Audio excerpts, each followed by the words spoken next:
And we see we good.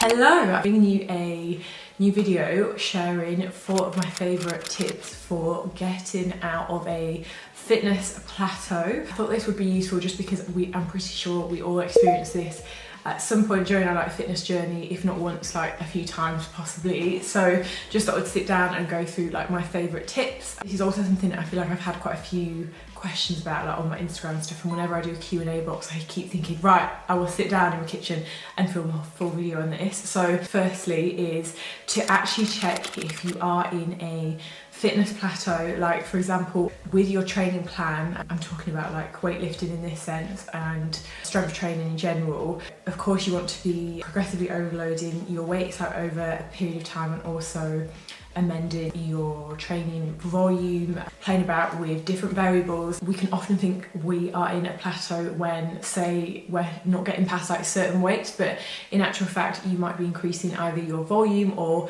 you might be getting that extra rep here and there. Make sure you know what you're classifying as a plateau, because every single week in, week out, increase our weights, then we'd be lifting our houses up, wouldn't we, when that's not realistic. Our bodies get to a certain extent and you can play and amend with different variables. Say if you have looked at your training and you do feel like you've genuinely hit a plateau, the first and I think the most important thing to do is to obviously look at your sleep, your nutrition, and just your general cortisol and stress levels. The most important variables that are going to affect your training. So of course if you've not been sleeping that great and stuff, I think that's super important. If you're not fueling your body, you can't expect your body to have the energy to increase your weight. Really look at your morning and evening routine in terms of your sleep. Make sure you've got a solid sort of bedtime that suits yourself. Don't worry about this whole grind mentality of early bird catches the worm and being up at 5 AM every day but you're going to bed at midnight. That's not enough sleep for a human. You're just going to be tired all the time.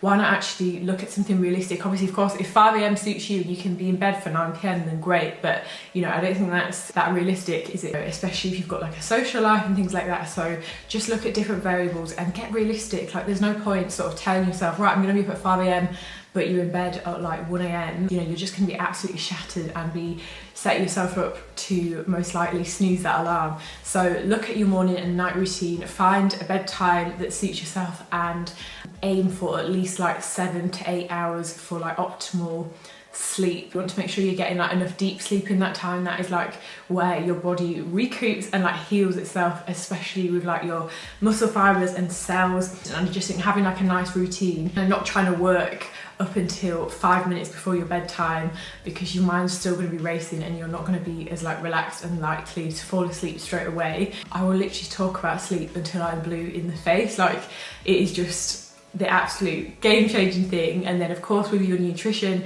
make sure you are fueling your body, and that's going to just directly correlate to your workouts. Making sure you get your micronutrients all up in there, as well as eating a good range of whole foods. I've recently really sort of cut back on my processed meat and things like that. Also limited my dairy recently, and just finding what works for you and just testing out, trying out different things with your nutrition side of things and just seeing how you feel against that. I just want to really focus on being at optimal health and having energy to get through my days. Moving on to number 2, which is having a deload week. I could do a whole video on deloads, explaining how I do my deload week with my training program and stuff like that, if that would be of interest. But I think this is something that we can often overlook. I know I did when I first started out training. I would not have deload weeks, and then I would just get this consecutive feelings of being exhausted physically, even if I'm sleeping and stuff like that.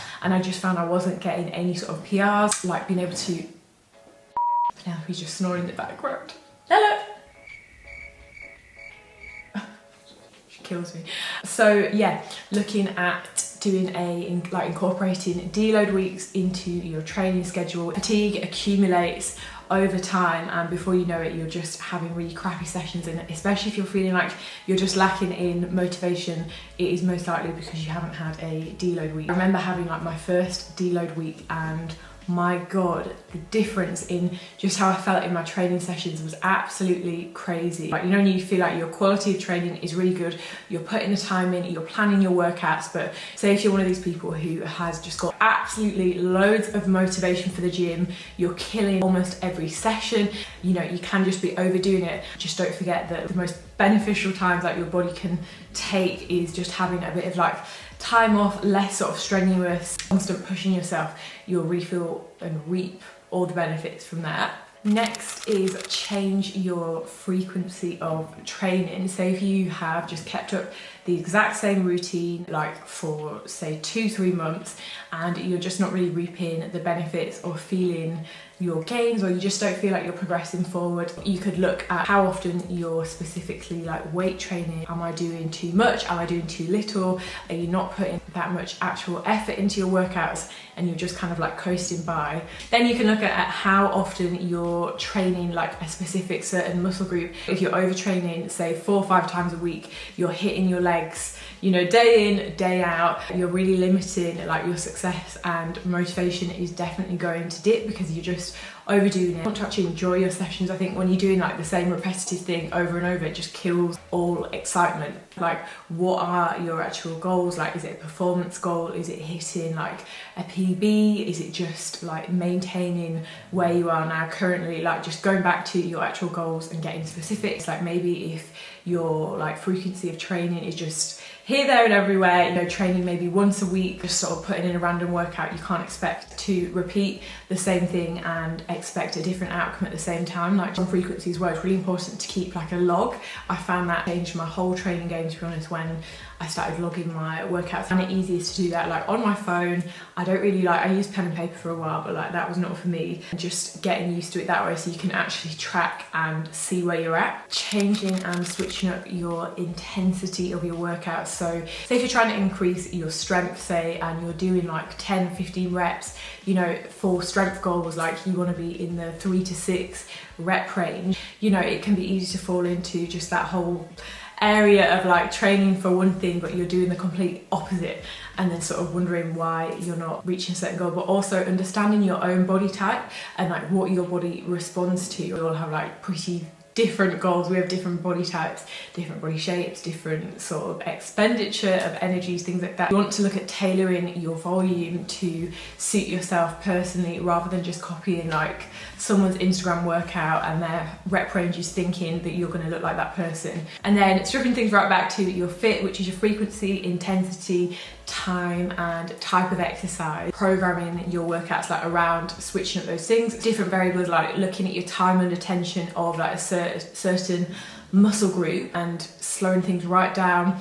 Also videoing yourself if you don't already do this, like just propping your phone up, even if it's not to post on like Instagram stories or whatever, just propping your phone up, you will quickly see you can make like little amendments to your form, because it can be difficult, like if you're keeping like a neutral spine in certain movements, to like look at yourself, like you end up straining your neck sort of looking in the mirror. So I think the videoing yourself is super beneficial. And just taking things back to basics if you feel like you have hit a plateau, it's your range of motion that's out of whack, you're just flying in and out of your workouts, doing super quick reps and not really stressing your muscle, just not getting that full range of motion. Say if you're doing hip thrusts but not even like properly set up on a bench. It's just one of those things. It's like everything's still, you know, we're all still learning when it comes to fitness. There's new data. If you're just bored of the specific type of training that you're doing, like don't feel stuck.